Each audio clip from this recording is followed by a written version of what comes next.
गैर सरकारी कुत्ते ने सरकारी कुत्ते से अत्यंत दयनीय हालत में कहा, हुजूर हुजूर मुझे भी दुम हिलाने के नियम बताओ। तो सरकारी कुत्ता गुर्रा कर बोला, पहले चाय पिलाओ। कॉमेडी के वीडियोस देखने के लिए हमारे चैनल को लाइक और सब्सक्राइब करें।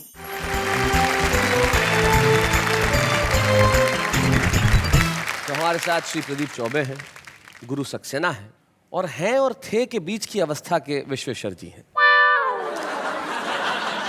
ये हैं और थे के बीच की अवस्था इसलिए क्योंकि पंडित जी हमेशा अपनी मस्ती में रहते हैं। जहां है वहां नहीं है, जहां नहीं है वहां सदैव है, और जहां है वहां इस तरह से है कि वहां से अगर चले भी जाते हैं तो लोगों को हमेशा याद रहते हैं कि कैसे थे। प्रदीप जी, आप पहली बार पंडित विश्वेश्वर शर्मा से कब मिले थे? पहली बार याद तो नहीं आता, लेकिन पहली बार ही मिला था। वो क्या प्रतिक्रिया रही थी आपकी? जिस समय मुझे याद आ रहा है कि जब उनसे मैं पहली बार मिला था, मैं उनकी गोद में था। वाह। तो प्रतिक्रिया तो उनकी, पूछो मुझसे क्या पूछते हैं।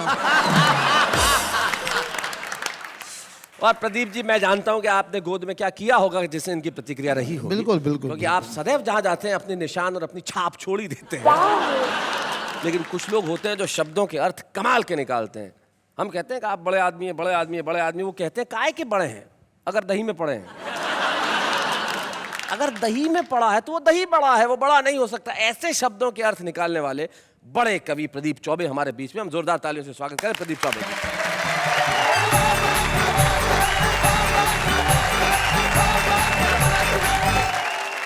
ये बहुत बढ़िया बात इन्होंने कही मेरे बारे में, मेरे सम्मान में, कि मैं शब्द से अर्थ निकालता हूँ, शब्दों से अर्थ निकाल लेता हूँ, अलग अलग अर्थ निकाल लेता हूँ।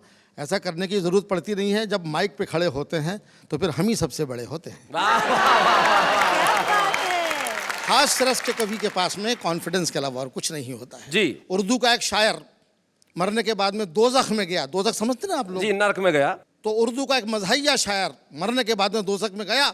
तो यमराज को लग रहा था कि ये घबरा जाएगा, यहाँ सीन देख के, भयानक सीन होते हैं दोज़ख में तो। हाँ। लेकिन हास्य रस का वो शायर न घबराया, मज़हिया शायर, बल्कि जोर जोर से ठाके लगाने लगा। अच्छा। तो यमराज ने पूछा हंस क्यों रहा है? तो उसने कॉन्फिडेंस से कहा कि हमने किया गुनाह तो दोज़ख हमें मिली। हाँ। हमने किया गुनाह तो दोज़ख हमें मिली। दोज़ख का क्या गुनाह था, दोज़ख को हम मिले। मैं बताता हूँ आपको आज क्या ज़माना बदल गया। आज की एजुकेशन, आज के बच्चे कितने शार्प हैं। किसी ज़माने में बच्चे भोले भाले होते थे, आजकल केवल भाले होते हैं। क्योंकि टेक्नोलॉजी आ गई है, कंप्यूटर आ गया है, बच्चे कंप्यूटराइज पैदा हो रहे हैं। एक मास्टर ने बड़ा भोंडा सवाल बच्चे से पूछा कि 100 चूहे खा के बिल्ली हज को चली। ये तो कहावत है, लेकिन उसने हज को गायब कर दिया। अच्छा। और कहा कि खाली स्थान भरो। 100 चूहे खा के बिल्ली चली, बोलो। तो बच्चे ने जवाब दिया कि 100 चूहे खा के बिल्ली टेढ़ी मेढ़ी चली। तो मास्टर ने चांटा दिया, अबे हज को चलिए बोलना था। बोले साहब रहने दो, 100 चूहे खा के बिल्ली अपनी जगह से हिल नहीं सकती, हज को तो क्या जाएगी। और वो तो मास्टर साहब आपका सम्मान रखने के लिए मैंने थोड़ा बहुत चलवा भी दिया। बहुत अच्छे। एक और मास्टर ने बच्चे से पूछा कि बेटा बड़े होके क्या करोगे? बच्चा बोला शादी करूंगा। मास्टर बोला वो तो मैं समझ गया, मैं तो ये पूछ रहा हूँ कि क्या बनोगे? बोले दूल्हा बनूंगा। अरे बोले यार क्या हासिल करोगे वो बता। बोले दुल्हन हासिल करूंगा। एक और मास्टर ने बच्चे से पूछा बता बेटा माँ और बाप में क्या फर्क होता है? बच्चा बोला सर माँ कहने से मुंह खुल जाता है, बाप कहने से बंद हो जाता है। वाह वाह वाह वाह वाह। बच्चा कहना चाहता है कि माँ के सामने हिम्मत लौट आती है, बाप के सामने हवा बंद हो जाती है। क्या बात, वाह वाह वाह। हम लोग तो कविताओं में एक्सपेरिमेंट करते हैं जी। जिंदगी एक्सपेरिमेंट का ही दूसरा नाम है। मुझे याद है कि एक जेल के अंदर रामलीला मनाई गई, तो एक्सपेरिमेंट में जेलर को लक्ष्मण बना दिया। अच्छा। दूसरे दिन जेलर जो लक्ष्मण बना था सस्पेंड होकर रो रहा था। किसी ने पूछा क्या हुआ? बोले जिस कैदी को हनुमान बनाया था वो बूटी लेके लौटा ही नहीं। आपको जो श्राद्ध पे खाने के लिए बुलाया था ठाकुर साहब ने, वो क्या हुआ था? वो ठाकुर साहब ही नहीं रहे। इन्होंने याद दिलाया है साहब, मैं भी ब्राह्मण हूँ, ग्वालियर में मेरी भी अच्छी रेपुटेशन है। अच्छा। श्राद्ध पक्ष में मैं काफी ओवर बुक हो जाता हूँ। एक ठाकुर साहब मेरे पड़ोस में रहते हैं, श्राद्ध पक्ष में आए, बोले चौबे जी मेरे पिताजी का श्राद्ध है, आपको खाना खाने आना है। मैंने कहा ठाकुर साहब मैं श्राद्ध का नहीं श्रद्धा का खाता हूँ। क्या बात है, वाह वाह वाह वाह वाह, बहुत अच्छे। वो समझा नहीं, बोले क्या मतलब? मैं कहा जब तेरे पिताजी जिंदा थे तब कभी क्यों नहीं बुलाया? तब कभी नाश्ते पे भी नहीं बुलाया, मरने के बाद में डायरेक्ट लंच पे बुला रहा है। मैं तेरे पिताजी का एजेंट हूँ क्या? मैंने कहा मैं तो नहीं आ रहा। तो ठाकुर बुरा मान गया, बोले नहीं आओगे तो अगले साल तुम्हारा ही मनेगा। इस बात से मैं टेंशन में आ गया। मैं उसके पिता के श्राद्ध में खाना खाने गया, पालती मार के बैठा, 3 घंटे तक नॉन स्टॉप खाया। अच्छा। ठाकुर भी मेरी क्षमता देख करके ऊब गया, बोला बीच में पानी तो पी लो। मैंने भी कह दिया बीच आने तो दे। ठाकुर ऐसा भागा फिर नहीं दिखा।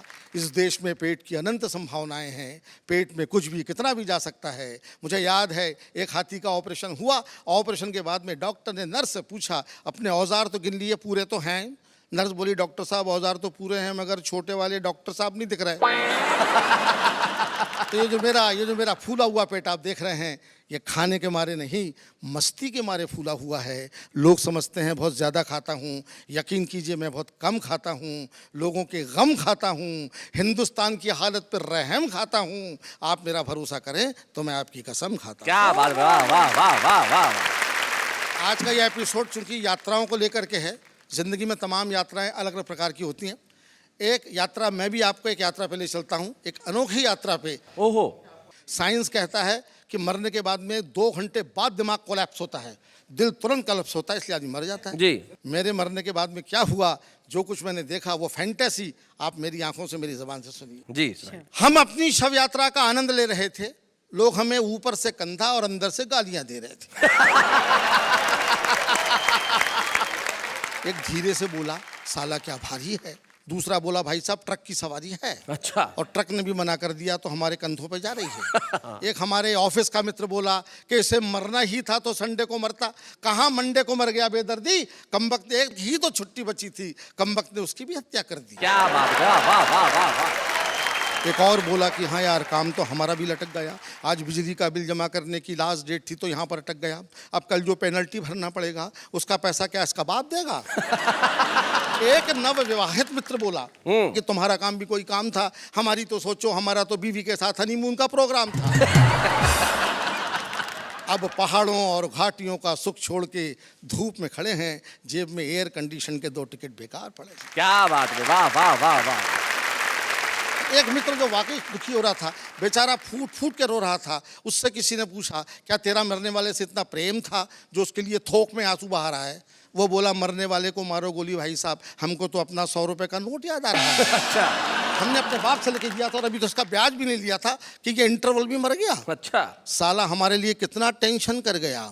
अब तुम हमारे बाप को नहीं जानते, इतना कंजूस है कि लोग हमको उसका बेटा ही नहीं मानते। अब बताओ ऐसी लड़की में ये मर लिया, अब हम अपने बाप को क्या मुंह दिखाएंगे? उनको पता चलेगा तो 100 रुपए के लिए हमको बेच आएंगे। क्या बात है, वाह वाह वाह। तभी हमारे मोहल्ले का कुल्फी वाला आगे आया और उसने अपना कंधा जैसे ही हमारी अर्थी को लगाया, कमबख्त के मुंह से आवाज आई ठंडी मीठी बर्फ मलाई। कोई पीछे से बोला कमाल है भाई, यहाँ पर भी धंधा, दुकान लगा रहे हो कि कंधा?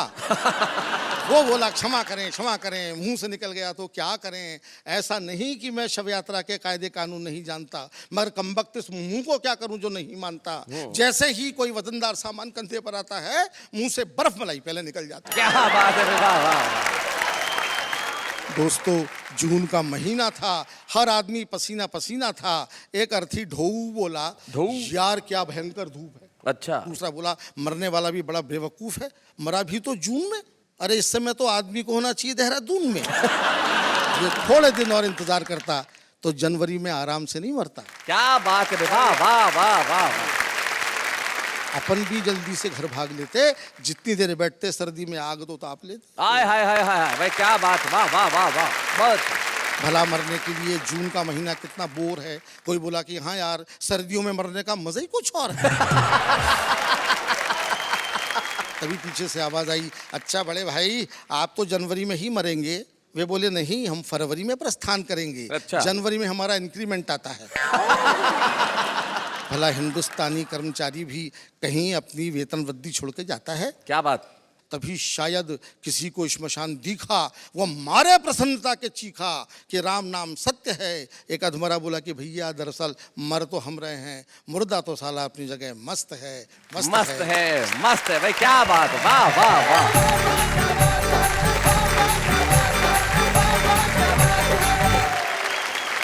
मित्रों, प्रदीप चौबे उस कवि का नाम है जो आपको हंसाते हंसाते कहीं करुणा के दरवाजे तक पहुंच जाते हैं। इस कविता में जो व्यंग्य था, सचमुच मुर्दा तो अपनी जगह मस्त है, आदमी दुनिया से चला जाता है, लेकिन उसके पीछे की जो स्थितियां होती है, तब एक शायर का शेर मुझे याद आता है। वो कहते हैं कि दीवार क्या गिरी मेरे कच्चे मकान की, लोगों ने मेरे सहन से रास्ते बना लिए। किसी का मकान गिर जाता है लेकिन लोग रास्ते बना लेते हैं। और शव यात्रा से हाथ से निकालना वैसे होता है, निकल जाता है। मुझे याद है हमारे मोहल्ले में एक कोई मर गया तो जलाने के लिए कई लोग चले गए, तो एक 90 साल के बूढ़े बाबा भी चले गए पंडित जी। तो जैसे ही वो गए तो जलाने वाले ने पूछा कि बाबा आपकी क्या उम्र है? बोले 90 साल। बोले अब घर जाके क्या करोगे? जाओगे आओगे टाइम वेस्ट करोगे। मतलब पॉजिटिव थिंकिंग है, लोग निकाल लेते हैं। और हमारी जो युवा पीढ़ी बैठी है, आपने देखा होगा, ये बाइक वाइक चलाते हैं तो आजकल देखो कट मार के निकल जाते हैं खट से। ऐसा तो एक शव यात्रा जा रही थी, सबसे आगे कोई था प्रदीप जी वैसे ही दुखी, 3 किलोमीटर तक किसी ने कंधा चेंज नहीं किया था, तो एक ऐसे युवा कट मार के निकल गया मोटरसाइकिल से। वो इतना दुखी था कि उसने कहा कि ए भाई इससे भी आगे चला जाएगा क्या? शैलेश जी, यहाँ सुंदर यात्रा की बात चल ही रही है तो मैं एक जवाब दूं? जवाब दूं मतलब? सवाल किसने पूछा है? नहीं, सवाल भी मैं ही पूछूंगी। तो फिर मुझसे पूछने की क्या जरूरत है, पूछो और दो। हाँ, मेरा सवाल ये है कि सबसे ज्यादा धार्मिक व्यक्ति कौन है? तुमने अपना सवाल खुद सुन लिया तो अब खुद ही जवाब दो। सबसे ज्यादा धार्मिक इंसान according to me bus conductor है।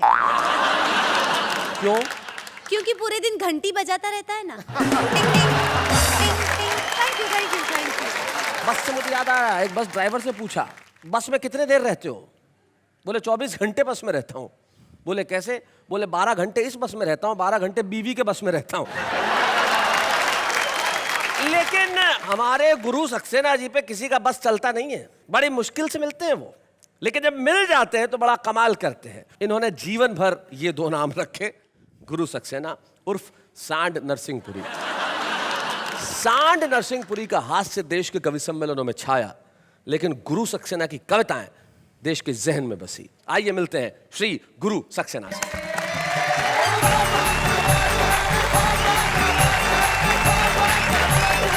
यात्रा के ऐसे अनेक संस्मरण होते हैं। एक बस यात्रा के बारे में जी। बता रहा हूं कि बस में सफर करते हुए एक आधेड़ महिला ने अपने सामने एक खूबसूरत नौजवान देखकर अच्छा, पर्स से निकाल कर फटाफट होठों पर लिपस्टिक लगाई। हम समझ गए कि बसंत ऋतु आई। कार्यक्रम तो हम पहले से भी करते रहे, लेकिन उस समय स्थिति ये थी कि मैंने जब पत्नी को घूरा प्रारंभ में तो वो क्या बोली कि शक से ना देखो मुझे। अच्छा, शक से ना देखो मुझे। सक्सेना। अरे वाह वाह वाह, सही, क्या बात है। शक से ना देखो मुझे, वैसे मैं निभाया है तो ऐसे मैं निभाऊंगी। लेकिन जब इतनी लंबी यात्रा 45 साल की गुजरी, अब क्या हुआ? अब क्या हुआ? हर बार जैसे लौट कर घर आते रहे, इस बार वैसा कोई भाव ना दिखाए हो। हाँ। पत्नी का भाव देखिएगा। जी, ये जी। यात्रा, खाना खाने को कहा तो बोले मुझे भूख नहीं, रास्ते में पता नहीं क्या विशेष खाए। एक मनोविज्ञान देखिएगा कि हर बार जैसे घर लौट कर, हर बार जब लौटते थे वैसे बतियाते रहे, ना तो मुझे देखा और ना ही बतियाए हो। लगता है प्राणनाथ इस बार यात्रा में जीवन का सफर सुहाना करे आए हो। बहुत अच्छे। बहुत बढ़िया मैं दो अपने ढंग से वाक्य बताता हूं, जी। सरकारी और गैर सरकारी। सरकारी गैर सरकारी, जी।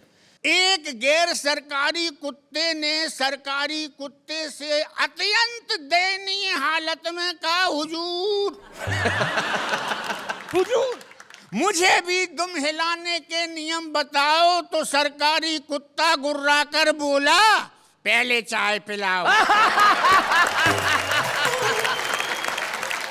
विशेष छंद पढ़ रहा हूं। स्वागत। भगवान से मैंने क्या मांगा? अच्छा, भगवान से आप मांग रहे हैं, जी। मच्छर भले ही खून चूसे कोई बात नहीं, पर खजमलों से रक्त ना चुसाना परमात्मा। वाह वाह वाह। खजमल न माने तो न माने, खून पीने देना। हाँ। पर तन में ना जोंक चिपकाना परमात्मा। जोंक भी ना माने तो ना माने, खून पीने देना। पर काले सांप से ना कटवाना परमात्मा। क्या बात। और सांप से भी ना बचा सके तो ना बचाना मुझे, पर सदा भ्रष्ट नेता से बचाना परमात्मा। क्या बात रे, वाह वाह वाह वाह, बहुत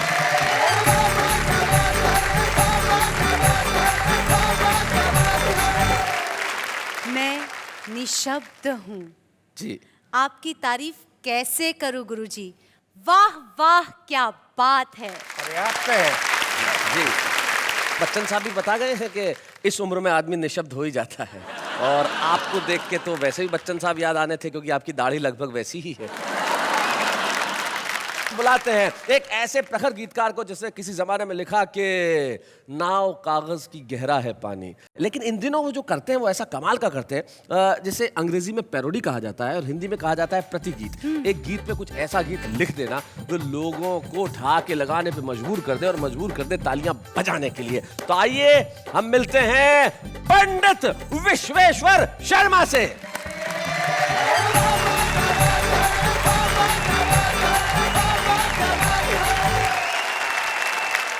ये जो धोती है और कुर्ता और आप देख रहे हो हिंदुस्तानी ड्रेस, और ये जो इस तरफ देख रहे हो आप अंग्रेजी ड्रेस, मामला बिल्कुल उल्टा है।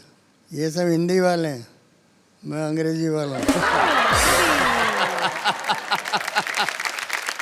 Why this Kolaveri Kolaveri Kolaveri ji, Why this Kolaveri Kolaveri Kolaveri ji.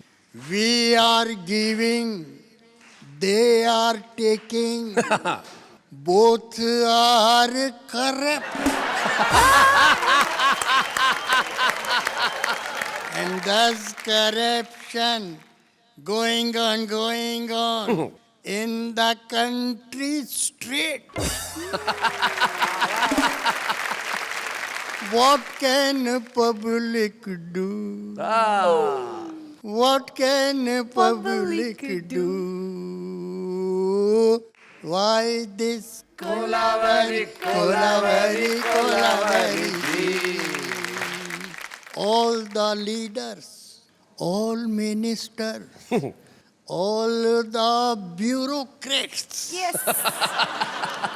all officers, all the clerks, all the peons, Yo. all are money minded. Hi hi. All are money minded. This is the democracy. हाय हाय हाय हाय, क्या बात है। This is the democracy. Why this Kolavari, Kolavari, Kolavari? Dude, that was superb. आपने प्रसिद्ध गीतों पे तो प्रतिगीत बहुत लिखे, लेकिन आपका स्वयं का एक हास्य गीत जो बड़ा मशहूर हुआ था, सिंघाड़ा, हमारे नई पीढ़ी को पता भी तो चले कि उस जमाने में हास्य गीत कैसे लिखे जाते थे। एक Please, जरा please, please. सुना दीजिए। रामचंद्र ने रावण मारा, कृष्णचंद्र ने कंस पछाड़ा, तो जो खाए बन जाए पाड़ा, घर में खुले अखाड़ा। लो सिंघाड़ा, ले लो सिंघाड़ा, ले लो सिंघाड़ा। अंधी घोड़ी लाल लगाम, उस पर बैठे नथुराम। जहाँ जहाँ भी जाए सवारी जनता झुक झुक करे सलाम। सब है किस्मत की सत्ता, बिल्ली को मक्खन मिलता, संत महंता पैदल फिरते, कार चढ़े इंग्लिश कुत्ता। हाय हाय हाय हाय, भाई क्या बात है। ए, कर ले मिस्टर एमए पास, फिर काटेंगे दिन भर घास। आस पास जो नहीं मिले तो दूर दूर तक करें तलाश। क्या कहता है अपना हाल, ये जीवन है रोटी दाल। रोज बजाती है आजादी, फूटा हुआ नगाड़ा लो। भाई क्या बात है, वाह वाह वाह वाह वाह।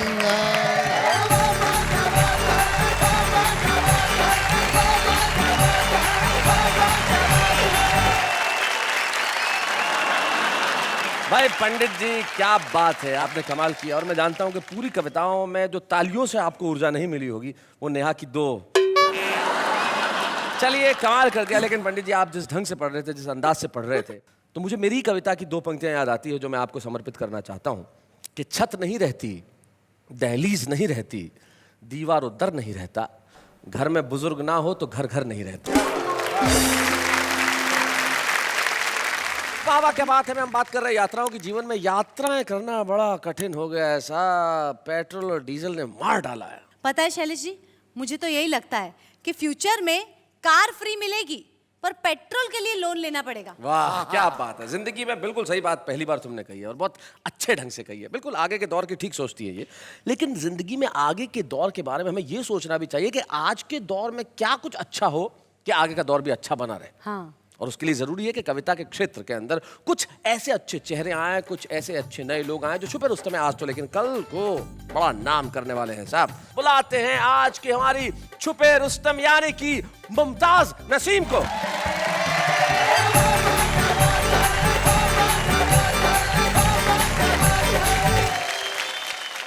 चार मिसरे पढ़ना चाहती हूँ, आप लोगों का भी ध्यान चाहती हूँ जी।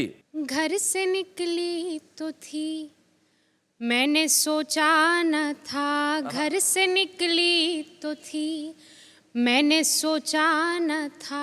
इतनी मुश्किल मुलाकात हो जाएगी, इतनी मुश्किल मुलाकात हो जाएगी। क्या खबर थी कि मौसम बदल जाएगा, क्या खबर थी कि मौसम बदल जाएगा और रास्ते में बरसात हो जाएगी, और रास्ते में बरसात हो जाएगी। चार मिसरे और पढ़ती हूँ जी। दोनों रोते रहें ऐसा रुख मोड़ दो, दोनों रोते रहें ऐसा रुख मोड़ दो। इसकी मर्जी है दोनों का दिल तोड़ दो, इसकी मर्जी है दोनों का दिल तोड़ दो। ये ज़माना तो बस चाहता है यही, ये ज़माना तो बस चाहता है यही। मैं तुम्हें छोड़ दूं, तुम मुझे छोड़ दो। क्या बात है, वाह वाह। मैं तुम्हें छोड़ दूं, तुम मुझे छोड़ दो। और मैं चाहती हूँ कि एक गज़ल का मतला और एक शेर जो मुझे बेहद पसंद भी है और मेरी मशहूर गज़ल है, सुनाओ मुमताज। तुझे कैसे इल्म न हो सका, बड़ी दूर तक ये खबर गई। तुझे कैसे इल्म न हो सका, क्या बात? बड़ी दूर तक ये खबर गई कि तेरे ही शहर की शायरा तेरे इंतजार में मर गई। आए हाय भाई क्या बात है, वाह वाह वाह वाह। शहर की शायरा तेरे इंतजार में मर गई। इसमें शेर है, कोई बात थी, कोई था सबब जो मैं वादा करके मुकर गई। क्या बात? तेरे प्यार पर तो यकीन था मैं खुद अपने आप से डर गई। क्या बात है भाई, वाह वाह वाह वाह वाह, भाई बहुत अच्छे। पर तो यकीन था। मैं हाजिर करती हूँ एक गीत के कुछ बंद। मैं हूँ पतंग तेरी, तू है मेरी डोर, तू है मेरी डोर, मर्जी तेरी तू मुझे ले जा जिस ओर। मैं हूँ पतंग, मैं हूँ पतंग तेरी, तू है मेरी डोर, तू है मेरी डोर, मर्जी तेरी तू मुझे ले जा जिस ओर। मैं हूँ पतंग, पिया तेरे हाथों में है मेरी तकदीर, पिया तेरे हाथों में है मेरी तकदीर, तू ही मेरे ख्वाबों की है हंसी ताबीर। पलकों पे जलते हैं उम्मीदों के चिराग, मन के दरीचे में है तेरी तस्वीर। मुझसे न छुपना, मुझसे न छुपना कभी मेरे चित चोर। मैं हूँ पतंग, मैं हूँ पतंग तेरी, तू है मेरी डोर, तू है मेरी डोर, मर्जी तेरी तू मुझे ले जा जिस ओर। मैं हूँ पतंग। वाह वाह मुमताज। बंद हाजिर करती हूँ। जी। दिल ये काहे फूलों की कतारों में चलूं, वाह। दिल ये काहे फूलों की कतारों में चलूं, शौकी भरी मस्त बहारों में चलूं, चांद के जजीरे में बनाऊं एक घर। क्या बात है। साथ लिए तुझको सितारों में चलूं, साथ लिए तुझको सितारों में चलूं, झूम झूम गाए, झूम झूम गाए यही मन का मेरे मोर। मैं हूँ क्या बात है। मैं हूँ पतंग तेरी, तू है मेरी डोर, तू है मेरी डोर, मर्जी तेरी तू मुझे ले जा जिस ओर। मैं हूँ पतंग। भाई क्या बात। बहुत खूब मुमताज जी, कुछ कहना चाहूंगी आपके लिए कि आपके अल्फाजों में और आपकी पेशगी में जो नज़ाकत है माशाल्लाह बहुत खूब है। बहुत बहुत शुक्रिया, बहुत शुक्रिया। मुमताज, आपने बिल्कुल ठीक कहा कि ये पता न था कि मौसम बदल जाएगा और इस तरह से बरसात हो जाएगी। निश्चित तौर पे आपके लिए आज से मौसम बदल गया जी। ये तालियों की बरसात जो है यहाँ पे, इस अवसर पे यही कह सकता हूँ कि आज हम आपको जो स्मृति चिन्ह देना चाहते हैं वो कलम ईश्वर करे उस कलम से बहुत ढेर सारी गज़लें निकलें, कविताएं निकलें और वो कविताएं और गज़लें पूरी दुनिया में आपका नाम रोशन करें। इन शुभकामनाओं के साथ हम लोग मिलकर करेंगे आज हमारे छुपे रुस्तम यानी कि मुमताज़ नसीम का सम्मान। मुमताज़ नसीम हमारे साथ।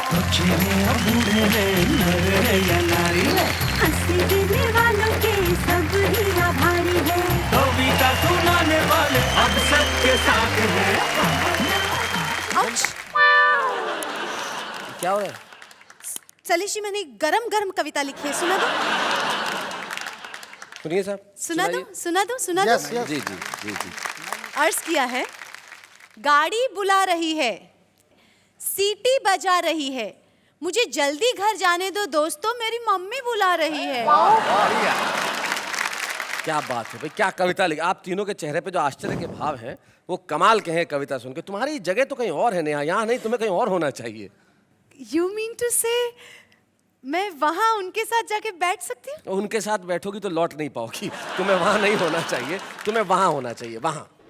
महंगाई ने इस तरह कमर तोड़ी, गाड़ी तो है पेट्रोल नहीं है, मोबाइल तो है बैलेंस नहीं है, क्या करूँ यारो, घर तो है घरवाली नहीं है। पत्ते हिलते नहीं हवा हिलाती है, पत्ते हिलते नहीं हवा हिलाती है, लड़के बिगड़ते नहीं लड़कियां बिगाड़ती है। प्रॉमिस है मॉम की कमी मैं आपको कभी महसूस नहीं होने दूंगी, थप्पड़ मारकर भी मैं कभी आपको रोने नहीं दूंगी। तुम्हारी याद में रो रो के तब भर दिए, आप इतने बेशर्म निकले कि उसमें नहा के चल दिए। अगर तुम हो मेरे साथ तो ये दिल है आबाद, जाओ जाके कह दो तुम्हारे बाप से कि यही है तुम्हारा दामाद। आए हो मेरी जिंदगी में तुम पहाड़ बन के, मेरे दिल में यूं ही रहना पीपल के झाड़ बन के।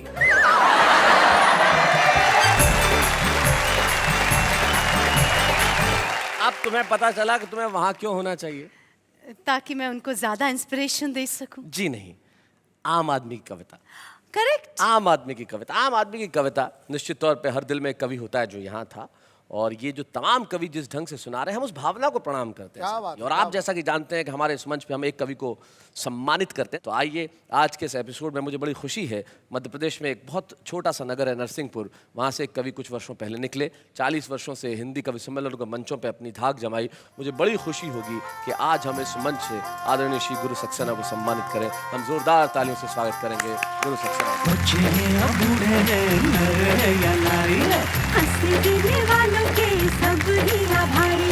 कविता सुनाने वाले अब सबके साथ हैं। गुरु सक्सेना जी, हमें बड़ी खुशी है कि हम आपको आज इस मंच पे सम्मानित कर रहे हैं, और ये और खुशी की बात है कि गुरु जी के पुत्र विवेक सक्सेना यहाँ उपस्थित हैं। विवेक, आप यहाँ आए और हमें ज्वाइन करें स्टेज पे। विवेक, स्वागत है आपका। बहुत बहुत धन्यवाद। कैसा लग रहा है आपको, आपके पिताजी का सम्मान हुआ है? ये सिर्फ मेरे पिताजी का सम्मान नहीं वरन हिंदी कविता का सम्मान है, इसलिए मुझे बेहतर क्या लग रहा है। बात है, वाह वाह वाह। आपको आपके पिता ने शायद कविता घुट्टी में पिलाई होगी, ऐसा हुआ कि आपको भी कविता लिखने की प्रेरणा मिली? जी, मुझे पता है कि मेरे दादाजी भी कवि थे, अच्छा। पिताजी भी कवि हैं, और इत्तेफाक से मैं भी कवि हो गया। हो क्योंकि हमारे पास धन तो था नहीं, सिर्फ शब्द थे, तो वही विरासत में मिले। आपके पिता ने कवि सम्मेलन की यात्रा में जीवन में बहुत सारी चीजें हुई होंगी, कोई ऐसा संस्मरण याद आता है जो कुछ आपके दिल में हमेशा रहा हो, जो जुड़ा हुआ है? मैं ये कह सकता हूँ कि मेरे बहुत अच्छे मित्र अगर कोई हैं तो वो मेरे पिताजी हैं। क्या बात है। और दूसरी बात यह है कि मैंने जन्म से लेकर आज तक हम दोनों ने एक ही थाली में खाना खाया। अरे क्या बात है, वाह वाह वाह।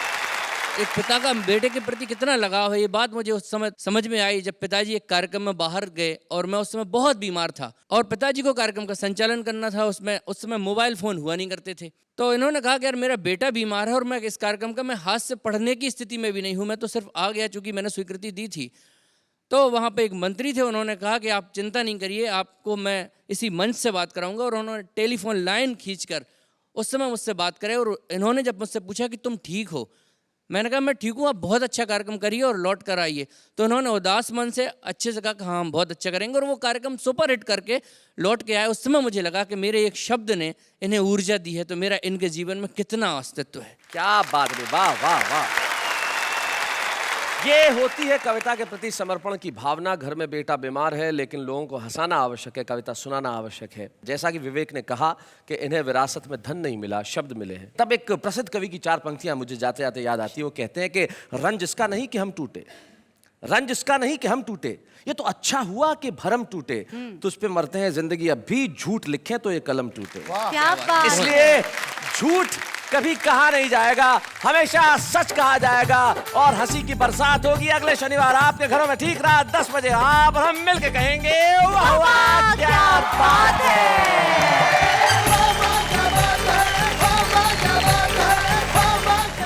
कॉमेडी के वीडियोस देखने के लिए हमारे चैनल को लाइक और सब्सक्राइब करें।